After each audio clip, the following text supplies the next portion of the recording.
خداوند آپ کے ساتھ ہو، آپ کے ساتھ بھی ہو۔ ہمارے لیے آج کی پاک انجیل مقدس یوحنا کے مطابق اس کے 15ویں باب میں سے ہم پڑھیں گے۔ حقیقی طاق میں ہوں اور میرا باپ باغبان ہے، اور جو ڈالی مجھ میں پھل نہیں لاتی اسے وہ کاٹ ڈالتا ہے، اور ہر ایک کو جو پھل لاتی اسے وہ چھانٹتا ہے تاکہ زیادہ پھل لائے۔ اب تم اس کلام کے سبب سے جو میں نے تم سے کیا ہے پاک ہو گئے ہو۔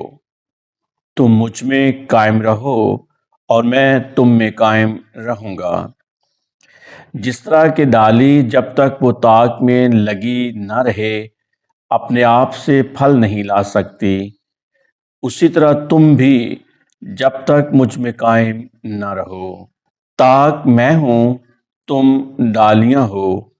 جو مجھ میں رہتا ہے اور میں اس میں، وہ بہت پھل لاتا ہے، کیونکہ مجھ سے جدا تم کچھ نہیں کر سکتے۔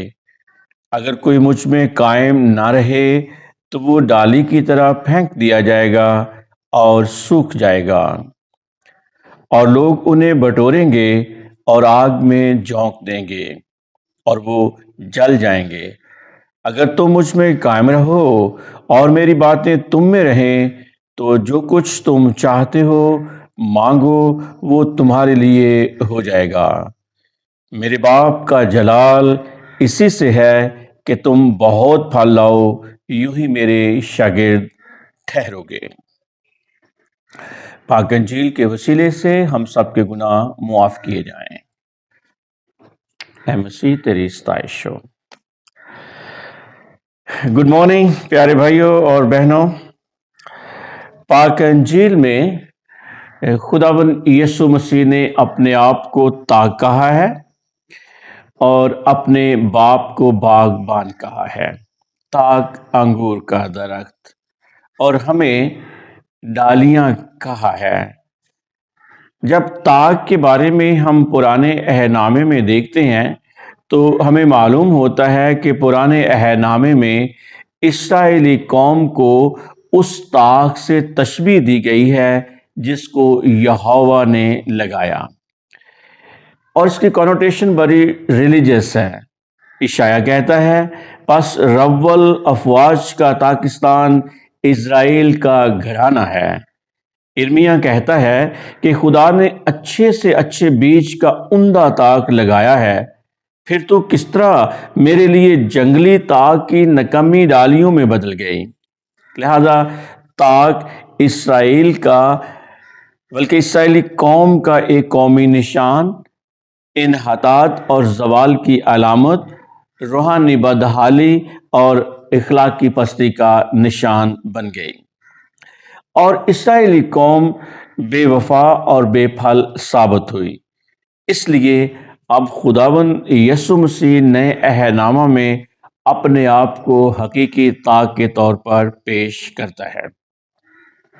پیارے بھائیوں اور بہنوں، اس سارے مضمون میں خداوند یسوع مسیح نے اپنے آپ کو حقیقی طاق کہا ہے، اور اس اقتباس میں طاق کو مرکزی مقام حاصل ہے۔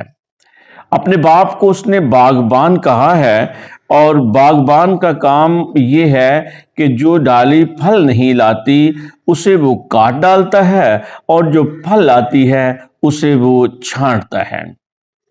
جب ہم اس آیت کریمہ پر گفتگو کرتے ہیں، اس کو دیکھتے ہیں، تو ہمیں معلوم ہوتا ہے کہ بعض علماء کا خیال ہے کہ جو ڈالی کاٹ دی جاتی ہے سے مراد وہ شخص ہے جو ایماندار ہونے کا جھوٹا دعویٰ کرتا ہے، مسیحی ہونے کا بہانہ کرتا ہے، لیکن در حقیقت وہ ایمان میں کبھی مسیح خداوند کے ساتھ پیوند نہیں ہوا۔ بعض علماء کی رائے ہے کہ اس شخص سے مراد وہ شخص ہے جو پھل نہ لانے کے باعث اپنی نجات کھو دیتا ہے، لیکن ہمارا یہ ایمان ہے کہ ہر ایماندار کی نجات محفوظ ہے۔ بہرحال اس سے مراد وہ شخص ہے جو برگشتہ ہو جاتا ہے، خداوند سے دور ہو جاتا ہے، कजरवी का शिकार हो जाता है, जिस्म के कामों में खो जाता है और रूह के इतने खूबसूरत फल जिसमें मोहब्बत है, खुशी, इत्मीनान है, तहम्मुल, मेहरबानी, नेकी, ईमानदारी, हिल्म और परहेजगारी जैसी खूबसूरत वैल्यूज उससे रूठ जाती हैं और नतीजतन वो बेफल साबित होती है। लेकिन इसमें एक इशारा हौसला अफजाई का भी मौजूद है। हौसला अफजाई की मुस्बत खिदमत की तरफ ये इशारा है कि बेफल जो डाली है उसकी हौसला अफजाई की जाए, उसको इंकरेज किया जाए और उसको रोशनी मुहैया की जाए, उसको प्रॉपर हवा हासिल होनी चाहिए ताकि हवा हासिल करने में आसानी मुहैया की जाए और इस बना पर उम्मीद की जा सकती है कि वो दोबारा फल लाएगी। दूसरे नंबर पर लिखा है जो डाली फल लाती है उसके साथ बागबान क्या करता है। फल लाने वाली डाली ज्यादा से ज्यादा मसीह खुदावन के मुशाहबा होती है, लेकिन ऐसी डालियों को भी वो छांटता है और उन्हें साफ करने की जरूरत होती है। जिस तरह अंगूर के असली दरख्त को कीड़ों मकोड़ों और फुंदियों और कुंभियों वगैरह से साफ करना पड़ता है, उसको उसकी गोडी करना पड़ती है, उसको वक्त पर पानी देना पड़ता है, उसकी रोशनी का ख्याल रखा जाता है, उसको प्रॉपर हवा का ख्याल रखा जाता है।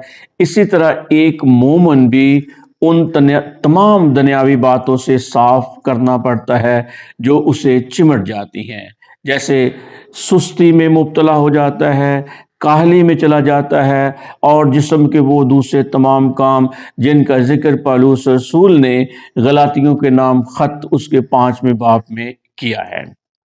इन जो इंसान के अंदर इस डाली के अंदर कीड़े मकोड़े आ जाते हैं, फुंदियाँ आ जाती हैं, खुंबियाँ आ जाती हैं, प्रॉपर हवा नहीं मिलती, प्रॉपर पानी नहीं मिलता, तो इनके लिए क्या चीज़ दरकार है जिससे ये डाली जो कि है वो साफ हो सकती है।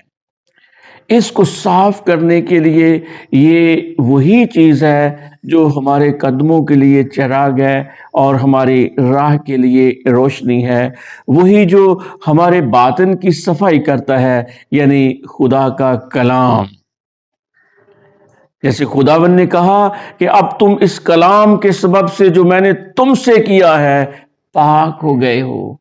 खुदा का कलाम हमारे लिए रोशनी का जरिया भी है, हमारे लिए चिराग का जरिया भी है और हमें पाक करने का भी जरिया ठहरता है। ये खुदा के कलाम से शहादत मिलती है। इसलिए शागिर्द ईमान लाते वक्त कलाम से पाक किए गए थे।